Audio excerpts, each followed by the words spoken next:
What I see is some industry next steps, and I think a couple people mentioned it too, and that's the infrastructure. That's the limiting factor that's why lift trucks were chosen, I think, as one of the horses to lead this, is because we have a whole fleet of trucks that can potentially use a lot of hydrogen under one roof in most cases. That's a little different with DDWG, but in most cases they're under one roof, so they can make make it work. But that you saw from the pictures that Scott put up there, the size of these hydrogen storage facilities are very large, and so we need to find more mobile, smaller hydrogen sources. There are many, many users out there that use much smaller fleets, so some of the large fleet users are satisfied today, but some of the smaller ones really need to be addressed. That's all I have. Thank you.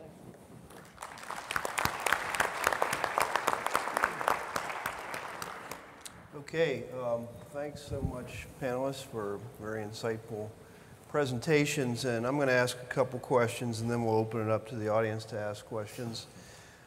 First, I'm curious your thoughts on the critical barriers to expanding the use of fuel cells in these applications. Barriers being technical or non-technical.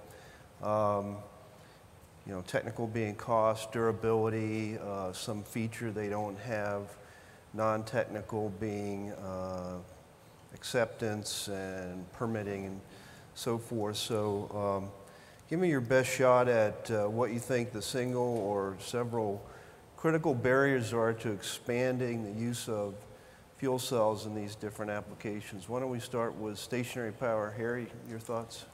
Well, I think from a primary power perspective, the real inhibiting factor is cost. Without federal, state, local funding, it's very difficult to make it cost justifiable. A lot of companies say they're determined to be green, they're committed, but when it comes to getting a project that's got a very low return on investment, they start thinking the other way. So you need that. Until the prices can come down, you really need that funding. So capital equipment costs? Yes. Okay. All right, thanks. JD, thoughts on emergency backup power or just backup power? One of the first things that comes to mind is hydrogen availability. We found that not every gas supplier stocked hydrogen. It's, I don't know what the other uses, all the other uses for hydrogen are, but so we had to negotiate to have hydrogen stocked at different facilities. And with a limited supply that we have on hand, you know, we needed assurances that we would have cylinders available during emergencies. And we're still working through that. You know, we don't have a high comfort level that if we had a catastrophe and all our sites were running, that we would have hydrogen everywhere we needed it. Okay, so make sure I understand, everybody understands. Sounds like because there's not enough suppliers out there, you know, at every corner, you actually have to buy or lease more tanks to stockpile to support the backup power system. And we found that even every gas supplier outlet wouldn't necessarily have hydrogen in stock. It was a special item in some cases. Okay, so it's just not there, even if the gas supplier is there. Yeah. There isn't the hydrogen for the fuel. Okay, thanks. Material handling, we heard some of it, and I'd like to hear your additional thoughts or elaborate on the ones you've already talked about. Well, the bottom line for us is cost. I mean, we just getting ready to open a brand new distribution or a consolidation point. We went out and ordered the material handling equipment and really wanted about 20 of the forklifts supporting that to be fuel cell. Unfortunately, the cost was prohibitive, and we didn't have the readily available funds to do it. Okay. Steve? Well, you know, as Gary mentioned, we sort of took the same leap at Cisco and implemented only fuel cells in our brand new facility, so we actually didn't have the backup of the lead acid system to actually fall back on. So we, some of the barriers were that Cisco did not know anything about fuel cells, and we depended very heavily on our vendor community to help us with that program. So, you know, without them, we probably wouldn't have been as successful, obviously, as we were today. In terms of the supply of hydrogen, you know, what we try to work out in the Houston marketplace is that that truck that's coming through with liquid hydrogen, to help that market be more efficient and effective, we actually allow them to stop by and make additional drops. Maybe we don't need hydrogen, but if that truck's in the area and it has 1,000 kilograms of hydrogen left in the tank, instead of going back and being less cost effective, taking it back to the station, we actually let them drop it off.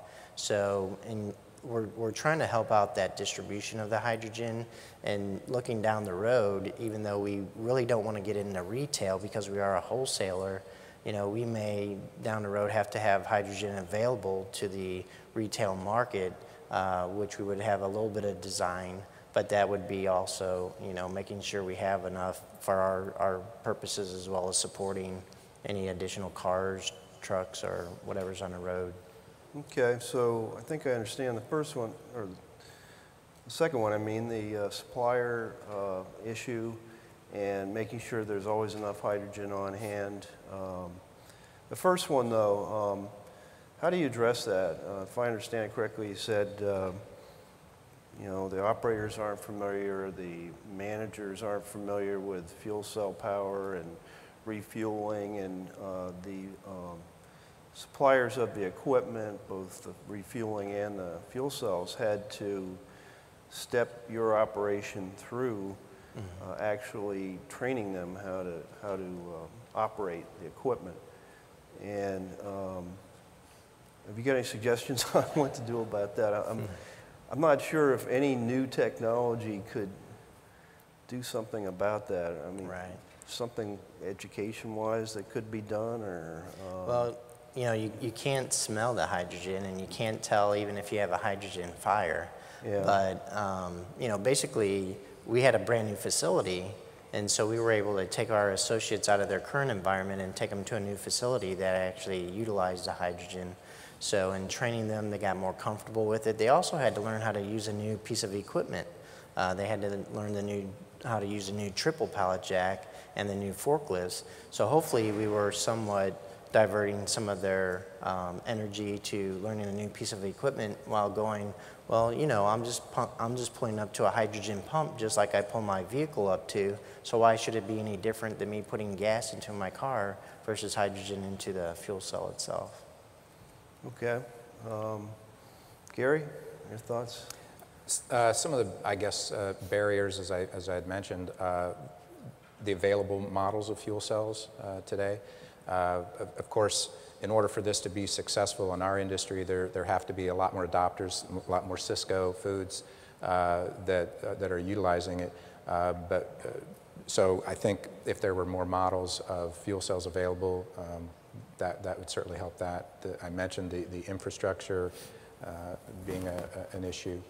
Hopefully, you know, there'll be a point where we'll be able to fully integrate fuel cells and design a lift truck from the ground up using fuel cell technology. But today, in order to get to that point, we need to have more customers out there using it, and that means we need to have more fuel cell models available. And certainly government funding will help that so other projects that could develop different and newer models of fuel cells and newer models of lift trucks will help our customer base accept that, because they can't employ the technology unless they can use it across their whole fleet. You know, they want to be able to use it for all the different applications of their lift trucks, and as I showed a few different slides, there's a lot of different applications, and you know, a lot of people don't realize that they can't use fuel cells with every lift truck today. It's only certain ones, so that needs to expand. Okay. Curious, just kind of playing off of what you said, if there were more instrumentation, Steve, on the lift truck, I mean a ground-up design that made the operators more comfortable, would that help with the transition? Or is that part of the way to avoid a lot of, you know, upfront costs to get new users to understand the technology, or is that a factor? I would say once we can start getting more of the data from our operating company out to the rest of our distribution environment in Cisco, and that more of the operational associates are aware of what's happening and more deployments go out, then I think it'll be very much readily, accepted and a part of our using a Crown piece of equipment as much as using a symbol technology scanning device. I just use a hydrogen cell. Right, right. Okay, I'm going to ask my second question now, and give me your honest opinion. No offense will be taken. What do you think the role of the future for government support should be? Let's keep it generic, federal or state. Not policies, but things like what DOD and DOE have been doing, but not limited to that. Just what is the role of government in the future? Is it nothing? Is it throttle back, full speed ahead? And if it's full speed ahead, please elaborate on what you think the new thrust should be. So I'll just open up to anybody. That's Well, I'll start. Again, as I said, cost is an issue, and I think until the cost of these systems comes down, we need government involvement to not only help out with the technology, but to promote it, get people involved. There's a lot of potential out there. I see a lot of ways that we could potentially use fuel cells in the future as well. But again, it is tough from a financial standpoint. So I think we need the government's help as far as that goes, and being a big proponent of the technology and getting them out there. capital equipment costs. So Yes. the government needs to do something there, right? Either research our way to lower costs or help with the incremental costs. Right, and I think as more and more systems get deployed, the development costs are going to get lower, and the cost of purchase is going to get lower. But we need to get a larger base. I mean, you see some of the displays out in the exhibit hall, and they show where they have fuel cell installations, and it looks good. But there's a lot more places that could use them. So Okay, Beth, pretend you're just, you're not really government. Well, we need to get our leadership to incentivize the use of fuel cells. I mean, obviously, they do have a far range of applications. We've seen that already in industry, and we just need to populate it and provide the infrastructure to accommodate this growth. Okay, so more leadership incentives or... And whether that be through tax reduction incentives or even, alternative or mode. Right. We could talk one-on-one a lot about inside the federal government. We'll have to do that in a sidebar. Anything else on government intervention in a very broad way, state or federal? Well,